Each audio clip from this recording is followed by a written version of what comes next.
We run, we win, guys. This is James, and this is the it's called the Barefoot Kid. This is 19. I was really surprised that this was in the year it was made, unless this is a typo. This was actually way better than another movie that was made in a more. The picture was way clearer. So I think I guess no matter how old a motion picture is, if you film it properly, it'll work. Now, no one in this thing is here. This is the actual character. Can you see it? Okay, this because I'm doing this backwards with the camera. This is the actual character here, but these people right here this is the lady who runs the dye shop. So this is all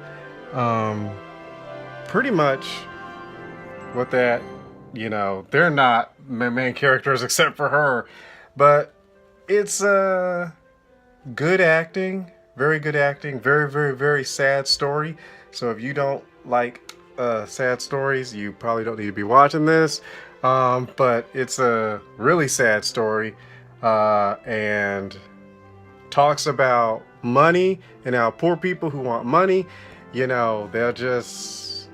It's really bad because it shows how people who are rich will take advantage of poor people who want money. So if you're poor and you want money, that's probably not the way to go. It really has a serious depiction of how people with money can shoot people who don't have money, and how people with money can actually take advantage of folks with money. It's bad because another bad thing about it is it does depict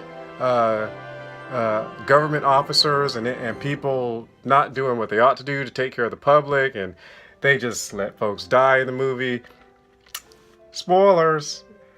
I'm really trying to change how I do these things because I want to be really, really in general. So the whole bad thing about this, all this kid wanted was some shoes, and he dies in the end, and so does the man who helped.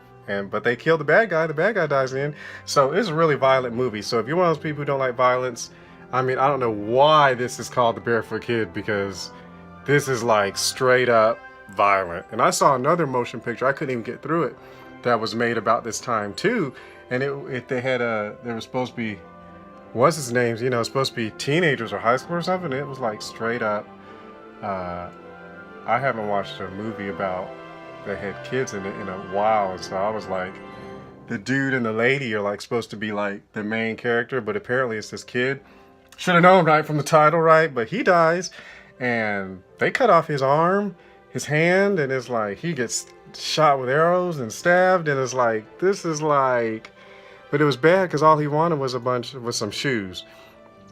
So shoes, guys, all the kid wanted was some shoes and a job.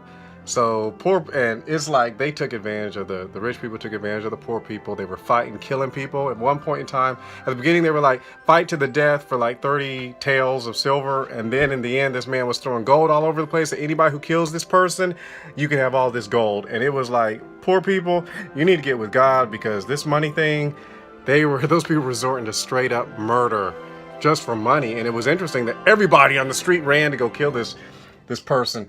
The older man and the kid. The older man was the uncle, and she owns the little place, and it's like straight up violent. I will never watch this movie again. It was one of those recommended films, but that's just about a wrap. So I mean, that's it.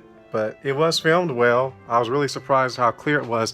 But be blessed in the name of Jesus, and that's pretty much a wrap. So that's the Barefoot Kid, and I won't be watching it again. But if you want to see a sad story about poverty, I mean, all he wanted was some shoes.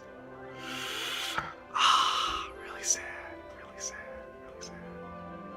If you're poor, you need to ask God for money, because that was a bad movie. Thanks for being a great audience. Be blessed.